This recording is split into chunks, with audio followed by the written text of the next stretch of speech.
Princess Ortiz reporting for Channel 15 WWJD News. The President was not available to attend this meeting, so the Speaker of the House will be here talking about the Smoot-Hawley tariff. Here is Ms. Pop-Marley. Reviewing the Smoot-Hawley tariff, which will help increase our GDP in the U.S. President Hoover's main idea of saving us from this depression is his policies of maintaining high wages, setting price and production controls, implementing protectionism, and increasing spending and taxes essentially. With impressive proof on all sides of magnificent progress, no one can rightly deny the fundamental correctness of our economic system. The President has clearly stated himself. We are all on the same team.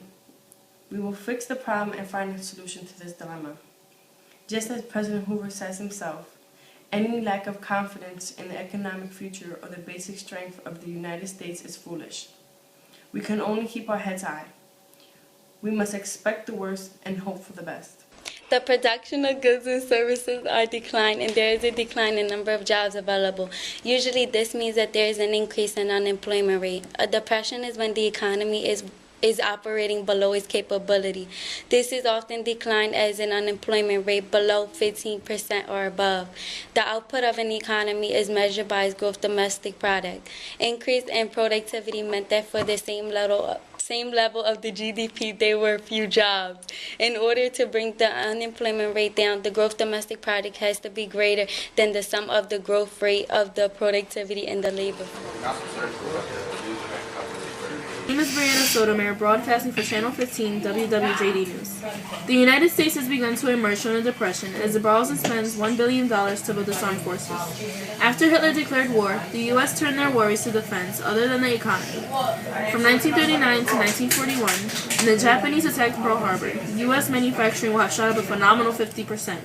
As the U.S. entered the war, all factories were in full production, and they needed anyone they could find. Roosevelt began relatively modest deficit spending that arrested the slide of the economy and resulted in some astonishing growth numbers. When 1936 saw a phenomenal record of 14% growth, Roosevelt eased back on the deficit spending, worried about balancing the budget.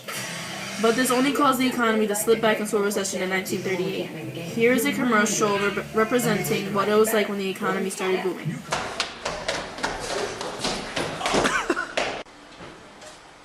I was able to get these clothes because now I can afford them. And I was able to upgrade from this phone to the new iPhone 5.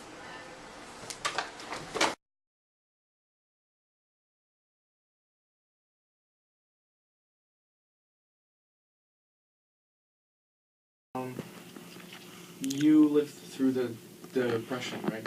Well, I went through it as an 18-year-old because I had graduated from high school in 30 and the Depression occurred in 29.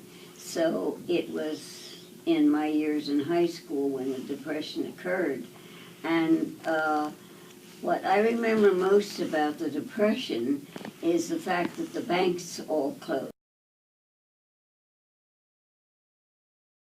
They were not able to get jobs. There were just no jobs for anybody. So that there was a great deal of poverty. And what I can remember mostly is the people, the poor people, or a person that stood on the corner selling apples for a nickel. And that was probably at that time their only livelihood. This did not improve until we went to war after Pearl Harbor. In 1941, when they went to work, Yes. where did they get work mostly? Well, mostly in the munitions plants and where they were preparing things for war, and the airplanes and the uniforms and The ships? the ships, things like that, yes. And that was really the beginning of women in the workforce as such. You know, after that, most women stayed home and took care of the children. Maybe you could tell them what you did after you graduated from high school to try to get a job for yourself.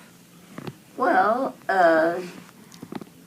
at the time, I was living at home with that I was naturally going to have some kind of a future in the job world.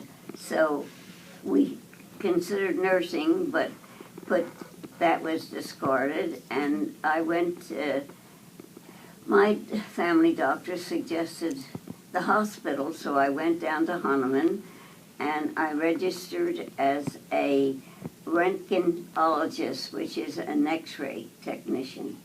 And I took an x-ray technician's course for 2 years and worked right there in the hospital developing films and learning how to take various parts of the body. And My grandfather's yearly salary was approximately $5,000.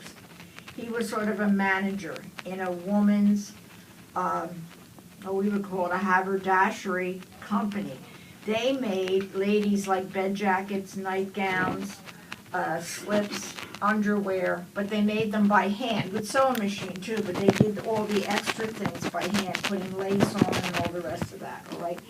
He started out as a bear. right. And they all still lived at home because nobody had gotten married yet. And I'm sure they were helping too. But anyhow, this is before the fall, and this is the pieces of the ledger. We have the original ledger. My grandfather was a very methodical man. And for being somebody who only went to 8th grade, Like Sister he was Antoinette. really. And the balance at the end, after all the expenses like gas and electricity and coal and things like that, ran around $26 was left over, or one time 67 and one time 52. Now we're jumping to 1933. His income now is $2,208. Now that shows you how somebody who was up at a manager level, okay, whose kids were pretty much grown, like he didn't have little kids at that time, but he lost a great amount when the banks crashed. Because he had saving money, that's what he was doing, he was saving money in the bank. And when the banks crashed,